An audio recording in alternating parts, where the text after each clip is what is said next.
Hello दोस्तों, आप सभी को स्वागत है आपके अपने YouTube चैनल में।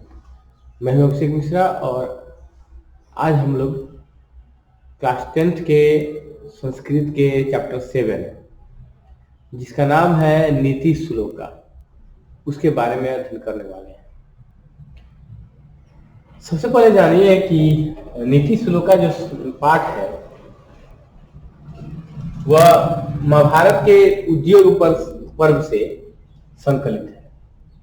ठीक है, और इसको विदुर नीति भी कह सकते हैं हम लोग।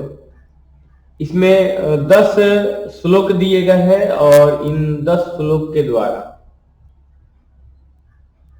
धृतराष्ट्र को विदुर जी समझाते हैं।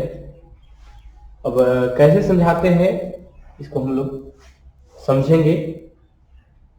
देखिए, पहला श्लोक जो है वह है यस्य कृत्यम न विघंति शीतम उष्णम भयम रति समृद्धिर्वा स वै पंडित उच्यते। कहने का मतलब है जिसके कर्म को सर्दी, शीत का मतलब होता है सर्दी और उष्णम का मतलब होता है गर्मी, भय मतलब डर, भावुकता, संपन्नता अथवा विपन्नता। संपन्नता का मतलब धनाढ्यता हुआ और विपन्नता का मतलब गरीबी हुआ। बाधा नहीं डालता है उसे ही हम लोग क्या कहते हैं? पंडित कहते हैं। उसे ही पंडित कहा जाता है। विदुर जी कहते हैं जिसके कर्म को सर्दी, गर्मी, भय, भावुकता, संपन्नता अथवा विपन्नता बाधा नहीं डालते हैं, प्रतिरोध नहीं डालते हैं, रोकते नहीं है, उसे ही क्या कहते हैं हम लोग? पंडित कहा गया है।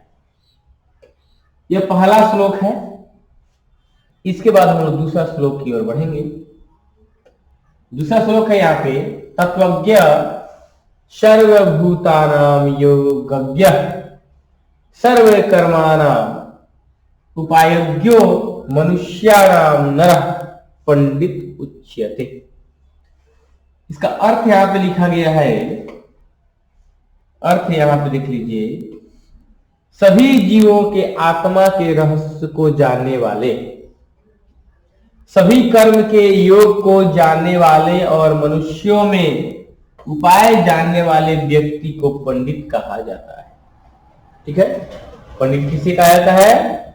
जो सभी जीवों के आत्मा के रहस्य को जाने, सभी जीवों के आत्मा के रहस्य को जाने, कर्म के योग को जाने और मनुष्यों में उपाय को जाने, उसी को पंडित कहा गया है। क्लियर? चलिए अगला श्लोक यहां पर है। अगला श्लोक 3 नंबर। अनाहुत प्रविशति अपृष्टो बहुभाषते अविश्वस्ते विश्वसेति मूढ़ चेता नराधम। कहने का मतलब कि जो बिना बुलाए प्रवेश कर जाए। ठीक है, जो व्यक्ति बिना बुलाए किसी के यहां जाता है, प्रवेश करता है और बिना पूछते बहुत बोलता है, बिना पूछे, किसी का पूछ नहीं हो और बोल दे ना, और अविश्वासी पर भी विश्वास करे, उससे बड़ा मूर्ख इस संसार में कोई नहीं है। ये बजा जाए, इस संसार में सबसे बड़ा मूर्ख कौन है मालूम है?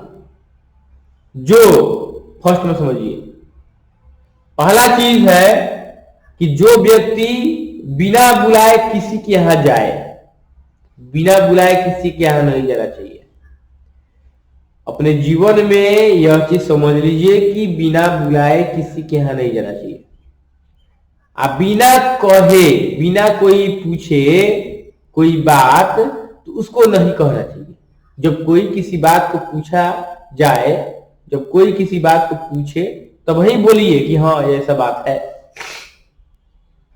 ठीक है, और जो व्यक्ति अविश्वासी पर भी विश्वास कर ले, मतलब एक बार अगर किसी पर विश्वास खत्म हो जाए और उस पर हम लोग विश्वास करते हैं, इसका मतलब यह है कि उस व्यक्ति से बड़ा मूर्ख इस संसार में कोई नहीं है। यह बात याद रखेंगे। तो यहां पे समझिए बहुत ही शानदार चीज है। मूर्ख किसे कहा जाता है, इसका यहाँ पे परिभाषा इस श्लोक से पता चलता है। अब देखिए अगला श्लोक है, एको धर्म परम श्रेय क्षम एका शांति शांति उत्तम विधेयका परमा तृप्ति अहिंसा का सुखावह। कहने का मतलब एक ही धर्म सबसे श्रेष्ठ है।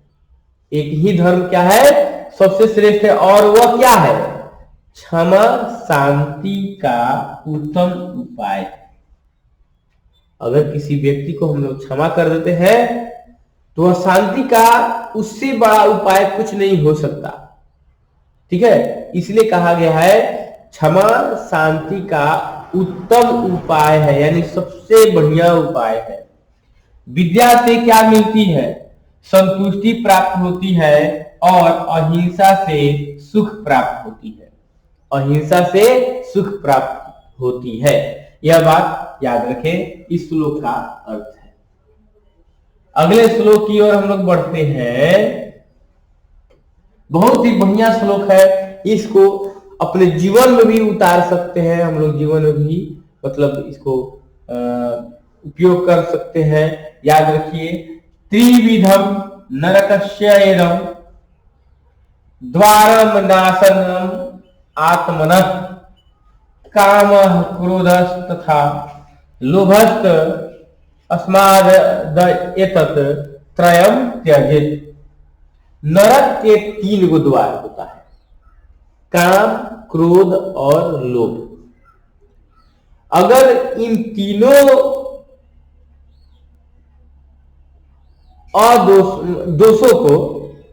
तीनों दोषों को यदि हम लोग त्याग कर दे तो समझिए कि हम लोग को नरक प्राप्त नहीं होगा। तो यहाँ पे कहा गया है नरक के 3 द्वार है, काम, क्रोध और लोभ।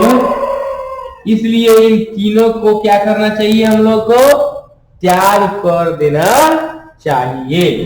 त्याग कर देना चाहिए। अगला देखिए, अब जीवन में जो षड दोष होते हैं, 6 दोष होते हैं, उसी की चर्चा यहाँ पे विदुर जी धृतराष्ट्र के सामने करते हैं। और क्या कहते हैं, समझिएगा इस बात को।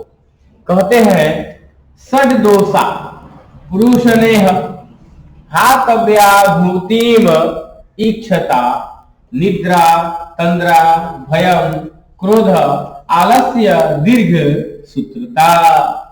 मतलब ऐश्वर्य चाहने वाले व्यक्ति को 6 दोष का त्याग कर देना चाहिए। और वह 6 दोष कौन कौन से हैं? सबसे पहला दोष है निद्रा, जो अधिक नींद लेते हैं, सोते रहते हैं, बिल्कुल कुंभकर्ण की भांति। ठीक है, निद्रा यानी अधिक सोना, अधिक सोने को त्याग देना चाहिए। तंद्रा मतलब उठना, रात भर जगते हैं और दिन भर उठते रहते हैं, उसको भी त्याग करना चाहिए। डर अपने दिल में नहीं रखना चाहिए। डर, किसी भी चीज का डर अपने दिल में नहीं रखना चाहिए। क्रोध भी नहीं करना चाहिए। आलस्य भी नहीं करना चाहिए। मतलब कि अगर कोई मतलब कि घर के बड़े बुजुर्ग कहे कि यह काम कर दो तो रुकिए ना, करते हैं, तो वह आलस्य हो गया ना। आलस्य नहीं करना चाहिए।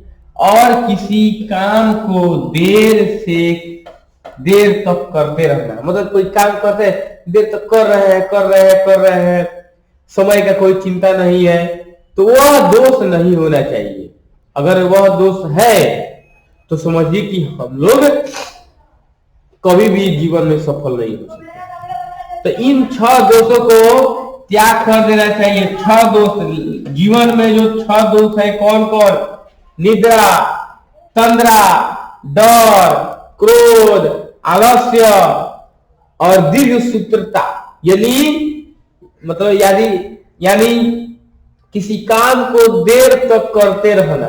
5 मिनट का काम हुआ उसको 5 घंटा लगा दे तो वो अभी सही नहीं है, तो उससे क्या होगा? समय की बर्बादी होगी। तो इस चीज को त्याग देना ही सबसे उत्तम है। तो जीवन में आगे बढ़ना है तो इन 6 दोषों को त्याग करना चाहिए। अब देखिए आपके सामने है बहुत ही शानदार श्लोक। सत्येन रक्षते धर्मो विद्या योग्येन रक्ष्यते मृजया रक्ष्यते रूपम कुलम वृतेन रक्ष्यते। मतलब सत्य से धर्म की रक्षा होती है। सत्य किसकी रक्षा करता है? धर्म की। अगर हम लोग सत्य के मार्ग पर चले तो धर्म की रक्षा होती है, और अभ्यास से विद्या की रक्षा होती है। पढ़ते रहने से ना, लगातार संतत रूप से संतत होकर के अगर हम लोग पढ़ते रहे तो उससे विद्या की रक्षा होती है। यह बात याद रखेंगे, यह बात याद रखेंगे। श्रृंगार से रूप की रक्षा होती है। श्रृंगार करते रहेंगे हम लोग अपने मतलब कि शरीर का, चेहरा का, तो उसे रूप की रक्षा होती है। और अच्छे आचरण से कुल की रक्षा होती है। अच्छा आचरण करना चाहिए, कुल बचा रहेगा। यह श्लोक बहुत ही बढ़िया है। इससे बहुत सारे मतलब हम लोग को जानकारी मिलती है, अच्छे संस्कार मिलते हैं इन श्लोकों से। इन सभी श्लोकों को समझना चाहिए, सीखना चाहिए। अब देखिए अगला जो है यहाँ पर क्या कह रहा है? सुलभा पुरुषा राजन सततम प्रियवादिन अप्रियस्य तु पथ्यस्य वक्ता श्रोता च दुर्लभ। हे राजन, विदुर जी धृतराष्ट्र से कहते हैं, हे राजन, सदैव प्रिय बोलने वाले और सुनने वाले पुरुष आसानी से मिल जाते हैं। प्रिय बोलने वाले और सुनने वाले पुरुष आसानी से मिल जाते हैं, लेकिन अप्रिय ही सही उचित बोलने वाले कठिन है। कोई मीठा मीठा बात बोल दे, ऐसा बोल दे जो आपके लिए हानिकारक हो, वो तो इस संसार में बहुत लोग हैं, लेकिन जो अप्रिय बोलकर भी आपके हित का सोचे उसका मिलना इस संसार में कठिन है। यह बात आप लोग याद रखेंगे। ठीक है जी, चलिए आगे बढ़े। चलिए अगला है पूजनीय महाभागा पुण्यश्च गृहदीप्तय स्त्रियो गृहस्य उक्तास्त अस्माद्रक्ष्या विशेषतः। स्त्रियां क्या होती है? घर की लक्ष्मी होती है। स्त्रियां घर की लक्ष्मी होती है, इसलिए स्त्रियों को सादर नमन करना चाहिए। जो घर में स्त्रियों की इज्जत नहीं करते हैं, समझिए कि वह घर नहीं होता, उस घर में लक्ष्मी का वास नहीं होता। इसलिए अपने घर में स्त्रियों का पूजा करना चाहिए, इज्जत करना चाहिए, क्योंकि स्त्रियां ही लक्ष्मी होती है। जिस घर में स्त्रियों की पूजा होती है उस घर में लक्ष्मी का वास होता है। यह बात याद रखेंगे।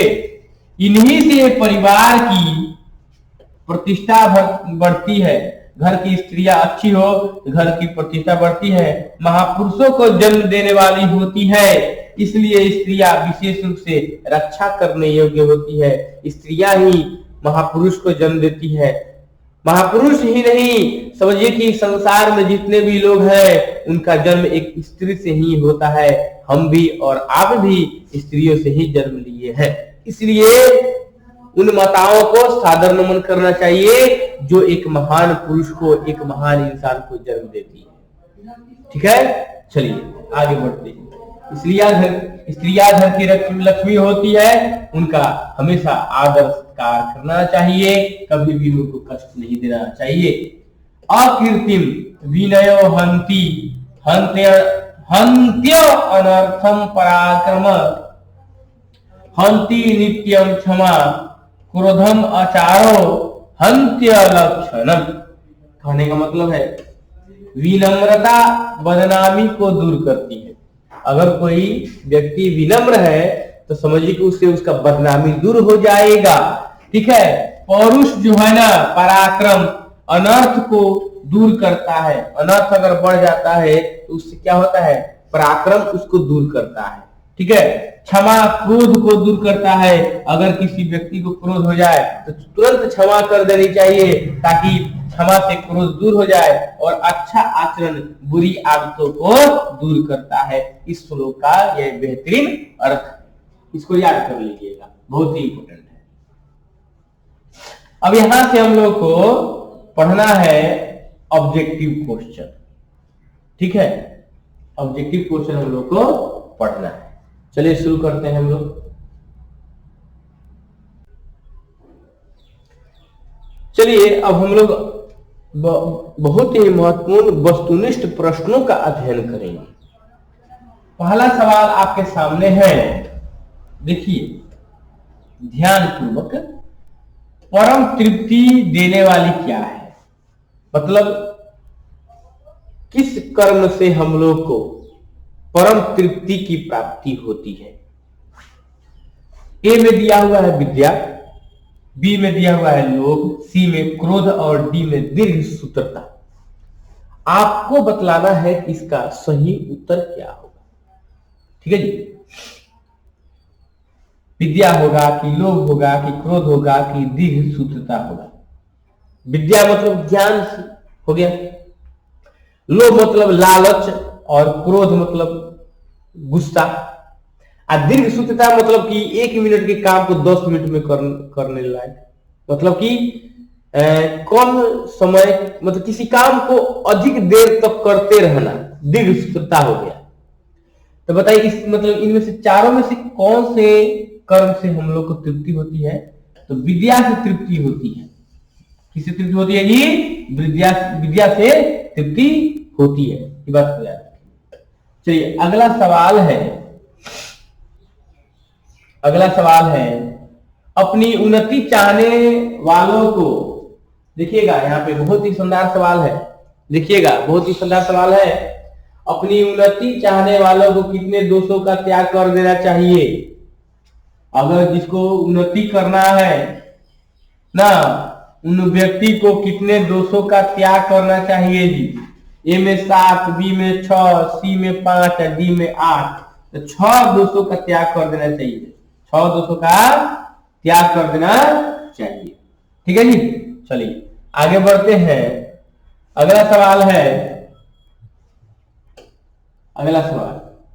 3 नंबर, नीति श्लोका पाठ किस ग्रंथ से संकलित है। विदुर नीति से, नीति शतक से, चाणक्य नीति दर्पण से, और शुक्र नीति से। तो नीति श्लोका पाठ विदुर और धृतराष्ट्र के बीच में बातचीत जो हो रही है ना, उसी में विदुर जी ने धृतराष्ट्र को जो बातें बतलाई है ना, उसको विदुर नीति के रूप में संग्रहित किया गया है। तो यह पाठ जो है ना विदुर नीति से ली गई है, यह बात याद रखिए।